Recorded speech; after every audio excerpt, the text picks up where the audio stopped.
Good afternoon. I'm Savitri Dias, and we will be discussing the assignment for the Introduction to General Linguistics.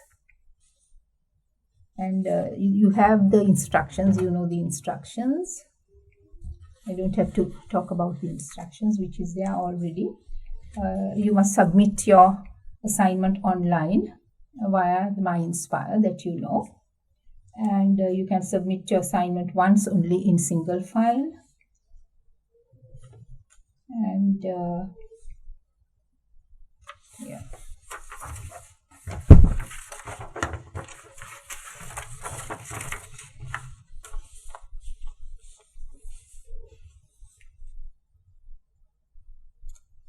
And you know that this assignment carries 50 marks of the total marks for the course and shall be assessed based on the rubrics and the answer scheme attached.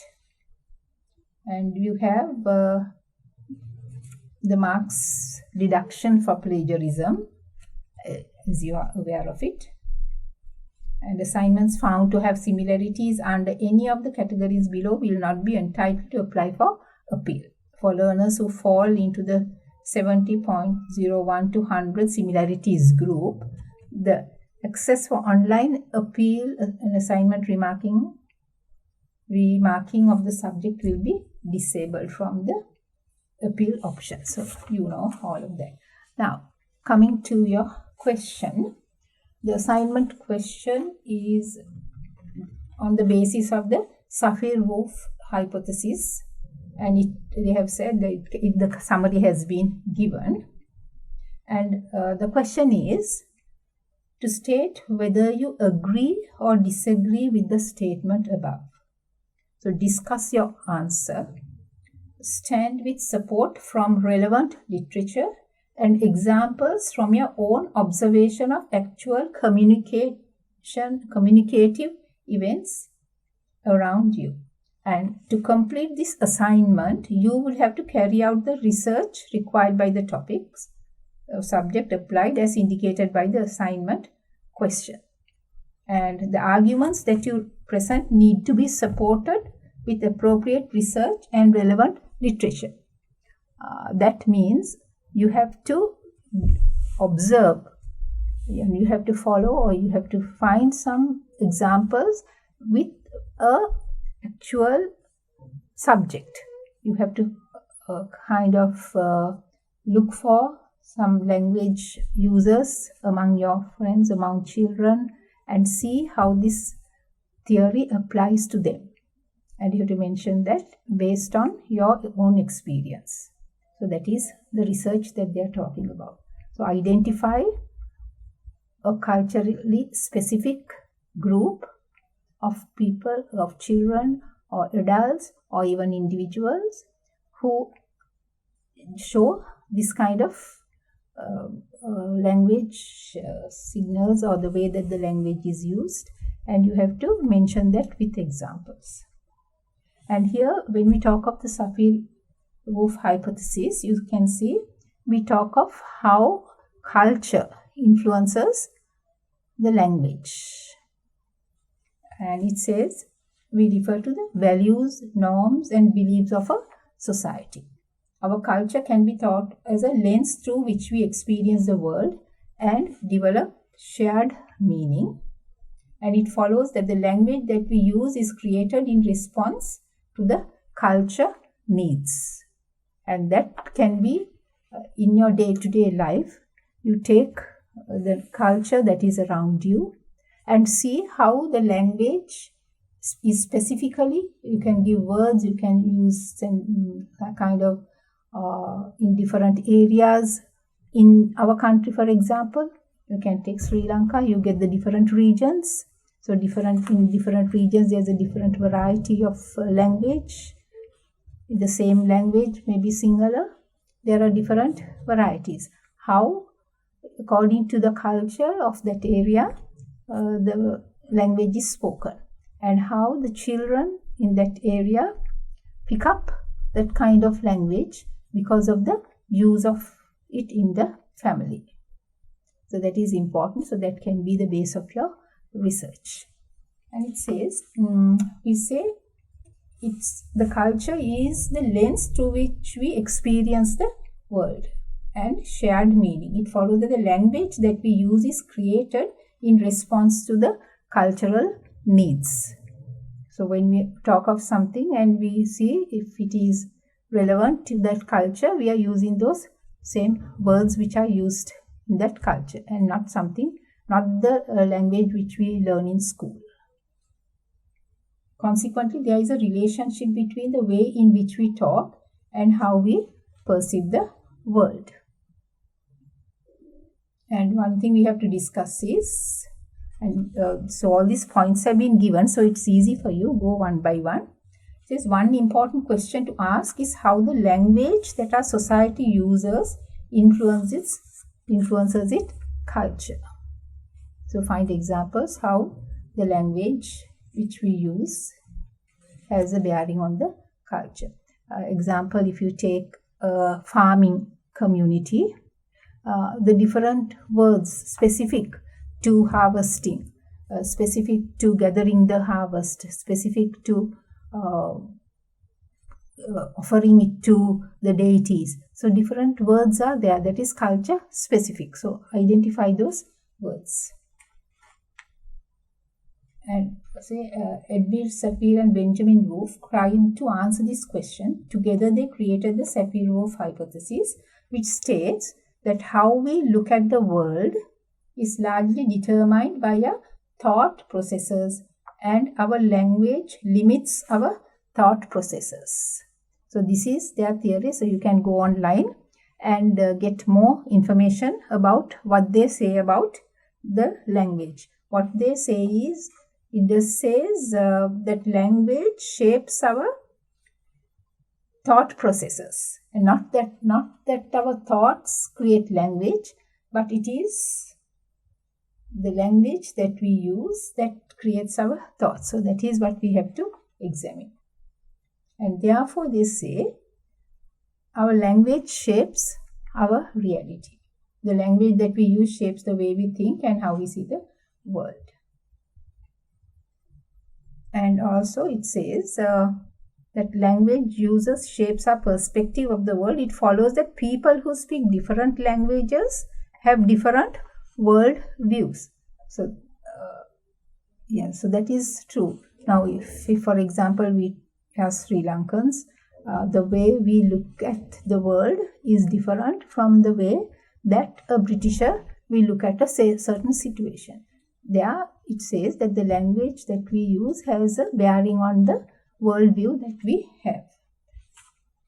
So do you agree or disagree with the statement above, and discuss your answer.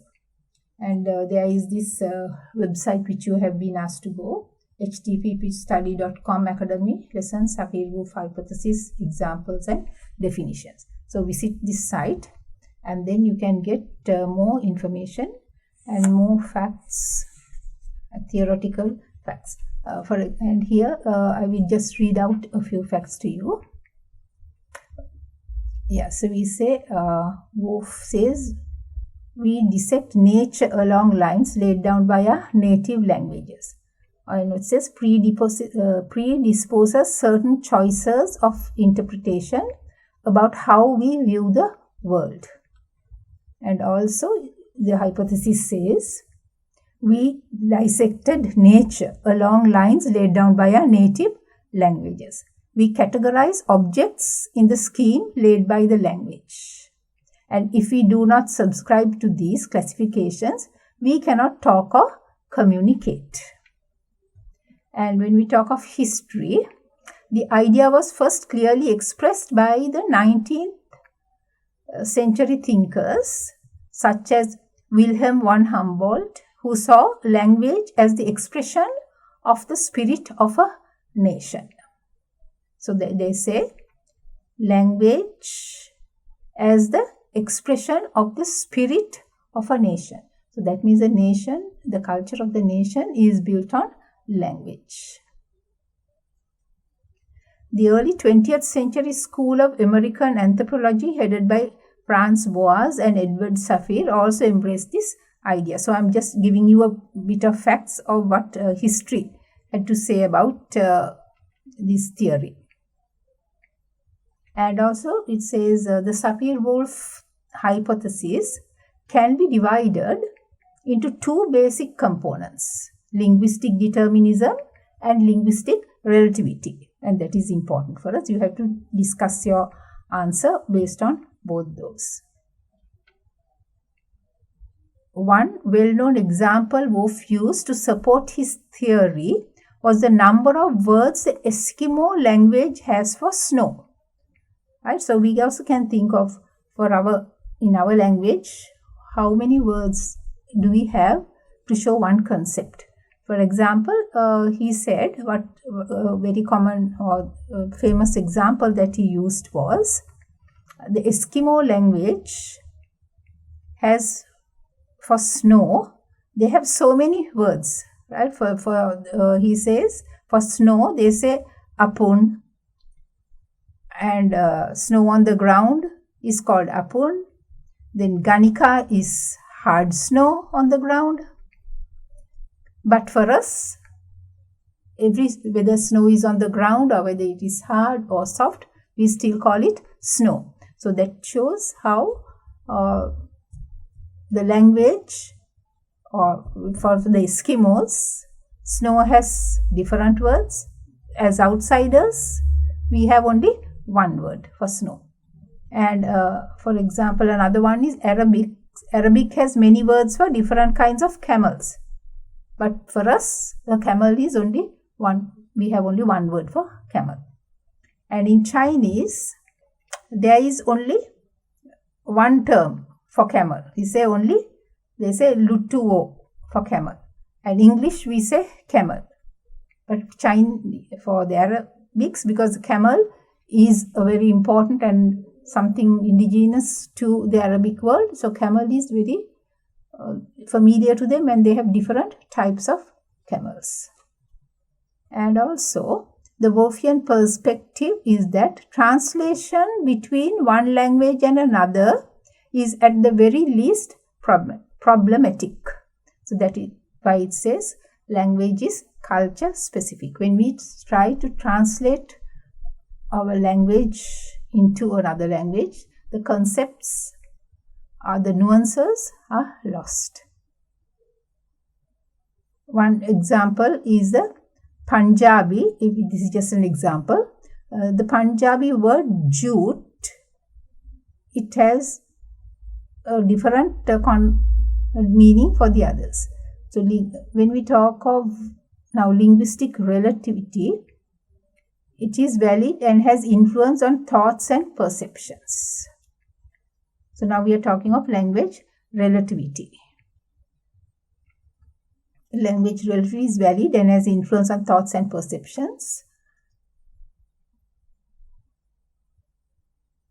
Language does exert great influence on patterns of thinking and therefore on culture.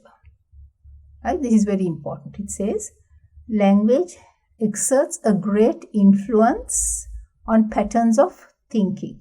Not that thinking influences language, but language influences thinking, and therefore it has an influence on culture. Hopi language versus Western languages. So this is something that Whorf spoke about. If you just go online, you will see how he talks about the Hopi language versus the Western languages. What the Hopis, when they talk, what their ideas are quite different. The Westerners cannot fathom out what they mean for these languages. And also the grammatical structure differences are there. And we have another view where we talk of Noam Chomsky and Steven Pinker. They, now here we have to say whether we agree or not. So if we are agreeing with this, Sapir-Whorf hypothesis, then we say that how the language influences our thoughts and how the thought influences culture.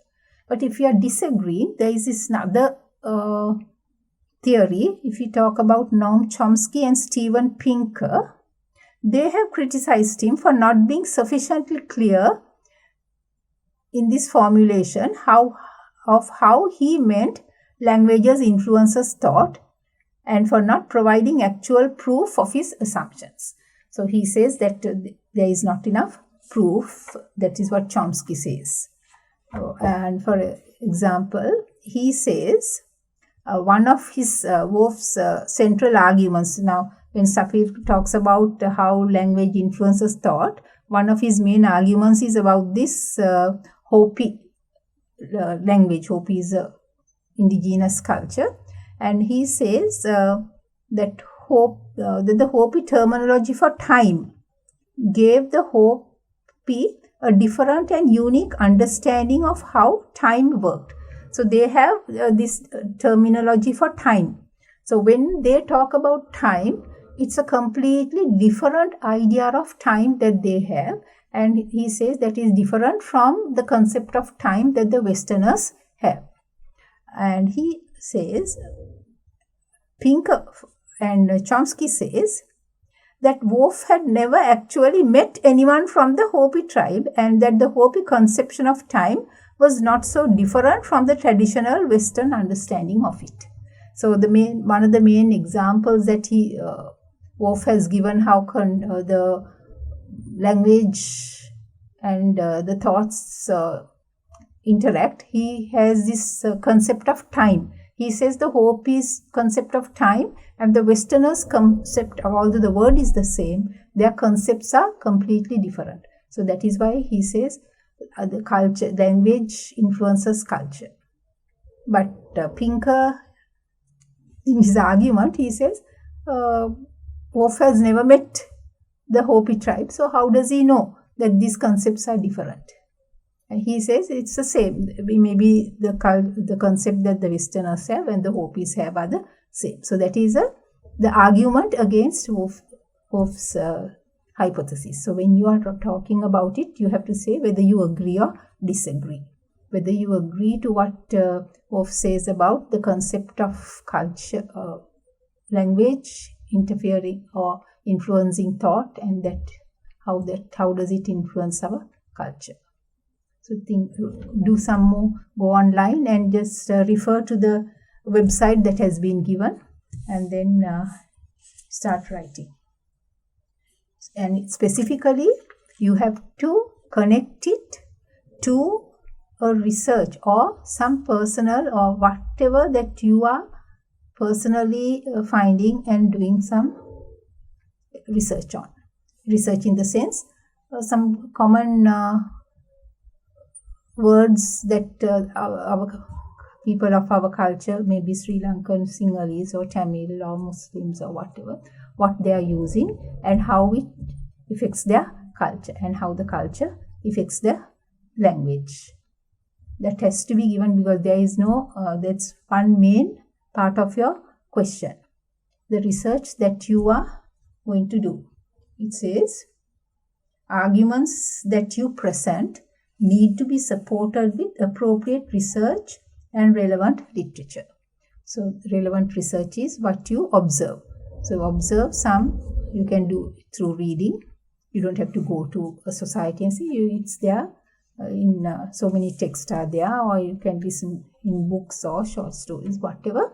You just do some research reference on how the different dialects or the different words and phrases are influencing the different cultural aspects of our society.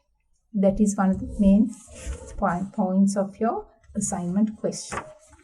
And when you are writing it, you have to be very consistent. I think you know about the assessment rubrics, the weightage, and how you're going to do it. It's all given here, the introduction, and you go by not the excellent rubric, where your introduction must state the opinion and briefly explain.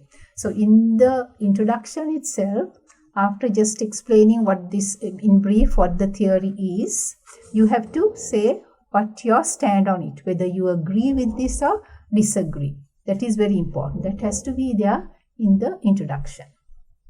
And it says the introduction is inviting, states the main topic, and a preview of the structure of the paper. And in the body, there has to be one clear, well-focused topic. Main idea stands out and is supported by detailed information. And outside sources are properly cited and referenced. So in your body, you have to, after mentioning the hypothesis, Wolff's hypothesis, you have to give your own ideas, and there the examples have to be given. So in every paragraph, you have to mention your point, and you have to support your point, whatever you say, with relevant examples. And if you are quoting it from an external source, the references have to be there. From where did you get this information? If you are getting it from an outside source. And the body has to have the Sapir-Whorf hypothesis, very accurate use of the hypothesis. So you can get it online, get the correct version. And analysis, body analysis of the material, analysis has to be very accurate and appropriate. Don't go out of the point. You have to mention several points, several examples, but everything has to depend on, it has to go with the hypothesis. If you agree or disagree, whatever. And in the conclusion is strong and leaves the reader with a feeling that they understand what the writer is getting at. That means the person who is reading your answer should have a clear idea what you have written, whether it is really organized or whether the writer is confused. So for us to get an answer, to get it into your head, we have to know what you have really written and whether it is properly organized and whether you are not going out of the point. Coherence, what you mean by coherence is the details are placed in logical order and the way they are presented effectively keeps the interest of the reader. So coherence, when you say coherence, the cohesion is also important. That is how you connect each idea together, and you have, the cohesive devices. Those are called also cohesive devices. Those are called the linking words, where you connect one idea with another. It says, moreover, also, in addition to, right? So those are the words that will link each idea together. And if you are stating something different, which we say, but, right? So that means you have to give the idea that it is not the same thing, but that something opposite. So there also you use the correct cohesive devices. Then your cohesion and coherence will be there. Cohesion means the connection. Coherence means the understanding.